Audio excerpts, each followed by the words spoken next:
Hello everyone, my name is Rajiv Ranjan. Welcome to my channel. I hope you all are good. I am also good. Today we are going to discuss about how to compare different countries और states के इसमें part 1 में मैंने ये पढ़ाया था कि उस कंट्री का एवरेज इनकम क्या होगा निकालने के लिए बताया था। आई होप वो टॉपिक आपको समझ में आया होगा। उसी टॉपिक में हम आगे बढ़ते हैं और आगे क्या पढ़ना है, वर्ल्ड डेवलपमेंट रिपोर्ट। ये हेडलाइन आपके बुक में नहीं है, बस उसी में आपको नीचे में दिया हुआ है कि हम ये कैसे डिसाइड करेंगे कि वो कंट्री, अगर एवरेज इनकम सबने अपना निकाल लिया तो वो कैसे डिसाइड करेंगे। एक गोल, एक लाइन तो होनी चाहिए ना, उस लाइन के अगर उस पार जाते हैं तो वो कंट्री क्या होगी, डेवलप्ड होगी। अगर उस लाइन के नीचे में है तो क्या होता है, अंडर डेवलप्ड होगा। तो ये कैसे डिसाइड करेंगे, तो वर्ल्ड डेवलपमेंट रिपोर्ट आता है, ठीक है। ये हमेशा आते रहता है, मतलब हर एक साल में वर्ल्ड डेवलपमेंट रिपोर्ट आता है। और वर्ल्ड डेवलपमेंट रिपोर्ट को पब्लिश करने वाली कौन सी बैंक है, तो वर्ल्ड बैंक क्या करती है, वर्ल्ड डेवलपमेंट रिपोर्ट को पब्लिश करती है, ठीक है। हमारे यहाँ जो हमारे पास जो डेटा है वो 2019 का है। डेटा हमेशा बुक में एनसीईआरटी में क्या होता है, चेंज होते रहता है। हम डेटा पे नहीं जाएंगे, हम उस चीज को समझेंगे कि वो कहना क्या चाहती है। बात समझ में आ रही है। देखिए, वर्ल्ड डेवलपमेंट रिपोर्ट जो होता है वो कौन पब्लिश करता है, वो वर्ल्ड बैंक पब्लिश करता है। तो 2019 में क्या था कि अगर 49,300 पर एनम यूएस डॉलर है किसी का, अगर इससे ज्यादा है तो वो कौन सी कंट्री कहलाएगी, वो रिच कंट्री कहलाएगी। बात समझ में आई, नहीं आई, फिर से एक बार हम एक्सप्लेन करते हैं।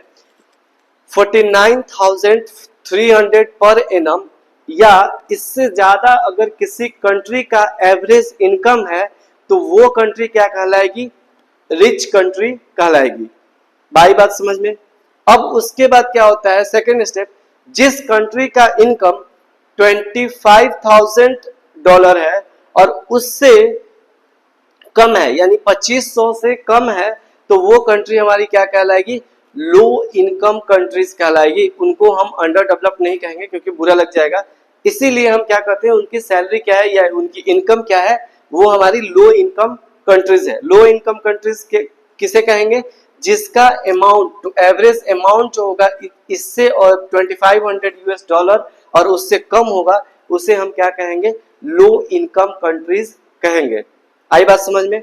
बट लेकिन अगर इन दोनों के बीच में जो जिसका इनकम होगा उसको क्या कहेंगे, तो उसको हम कहेंगे क्या, लो मिडिल इनकम कहेंगे। बात समझ में आएगी। तो यहाँ पे हमारा इंडिया जो है वो कहाँ है, तो लो मिडिल इनकम में है। जैसे उसका कितना है, 67,000 पर एनम, मतलब इंडिया का अगर एवरेज इनकम निकाला जाए तो एवरेज इनकम इतना है, इसीलिए इसे हम क्या कहेंगे, लो मिडिल इनकम कहेंगे। आई बात समझ में। तो वर्ल्ड डेवलपमेंट रिपोर्ट तैयार होता है और उसमें ये डिसाइड होता है, एक बेंचमार्क लगाया जाता है कि अगर इससे एबव है तो वो क्या है, रिच कंट्री है, इससे बिलो है तो वो पुअर कंट्री है, और इन दोनों के बीच में है तो उसे हम क्या कहेंगे, लो मिडिल इनकम कहेंगे। ये था वर्ल्ड डेवलपमेंट रिपोर्ट के बारे में पढ़ने के लिए। उसी में एक एक्टिविटीज दिया हुआ था, वो है एवरेज इनकम। मैंने बताया था कि एवरेज इनकम भी अगर निकालते हैं तो वो सचफुल मेजरमेंट नहीं है, लेकिन काफी हद तक सही भी है, कहीं थोड़ा बहुत एरर भी है। तो उसका भी एवरेज इनकम का क्या है, कुछ लिमिटेशन है। तो क्या लिमिटेशन है एवरेज इनकम का, तो दो कंट्रीज को कंपेयर करके देखते हैं, कंट्री ए और कंट्री बी।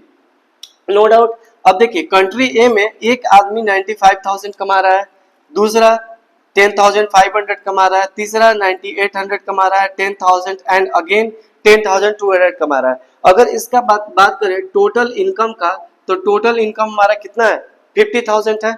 अगर इस 5 से डिवाइड करेंगे तो ये एवरेज इनकम हमारा कट के कितना आ जाएगा, 10,000 आ जाएगा। तो ऑलमोस्ट हम देखेंगे कि एवरेज इनकम 10,000 है, लेकिन 10,000 के आसपास सारे लोग कमा रहे हैं। तो यहाँ पे गरीबी और अमीरी हमें ज्यादा देखने को नहीं मिलेगा। तो अगर कंपेयर करें इन कंट्रीज की, तो नो रिच एंड पुअर, कोई ज्यादा अमीर नहीं है और ना कोई ज्यादा गरीब है। यहाँ पे क्या है, सारे हमारे क्या है, मतलब एक एवरेज है, ठीक है। अगर यही कंपेयर करते हैं कंट्री बी में, तो एक आदमी 500 कमा रहा है, तो इसी तरह से 4 आदमी मिलकर के 500 रुपए कमा रहे हैं, मतलब सब 500 रुपए कमा रहे हैं, और एक आदमी यहाँ पे क्या कमा रहा है, 48,000। इसका भी एवरेज इनकम क्या, इसका भी टोटल इनकम क्या है, हमारा टोटल जो इनकम है वो हमारा कितना दिया हुआ है, 50,000। और यहाँ भी 5 लोग हैं, अगर इसे 5 से डिवाइड करेंगे तो ये कितना आएगा, 10,000 आएगा। अब ये जो 10,000 आया, तो क्या यह एवरेज इनकम के आसपास इस कंट्री में से 4 लोग नहीं कमा रहे हैं, सिर्फ एक ही लोग क्या कर रहे हैं, तो यहाँ पे एक इंसान एंजॉय कर रहा है, बाकी क्या कर रहा है, गरीबी में है। तो इस कंट्रीज में क्या देखा गया है, countries with rich and poor, और यहाँ पे गैप देखने को मिलेगा अमीरी और गरीबी में। बात समझ में आ गई, यहाँ पे गरीबी और अमीरी में हमें गैप नहीं दिखने को मिल रहा है। तो हमने बताया था कि एवरेज इनकम निकालते हैं, उसके कुछ क्या होते हैं, लिमिटेशन होते हैं। तो यही था limitation of the average income. मतलब क्या लिमिटेशन है, तो यही लिमिटेशन है कि अगर सब कोई एवरेज इनकम के आसपास कमा रहा है तो वो कंट्री में गरीबी और अमीरी ज्यादा नहीं होगी। लेकिन अगर एवरेज इनकम के आसपास कंट्री के लोग नहीं कमा पा रहे हैं तो वहां पे हमें क्या देखने को मिलेगा, रिच और पुअर के बीच में हमें गैप देखने को मिलेगा।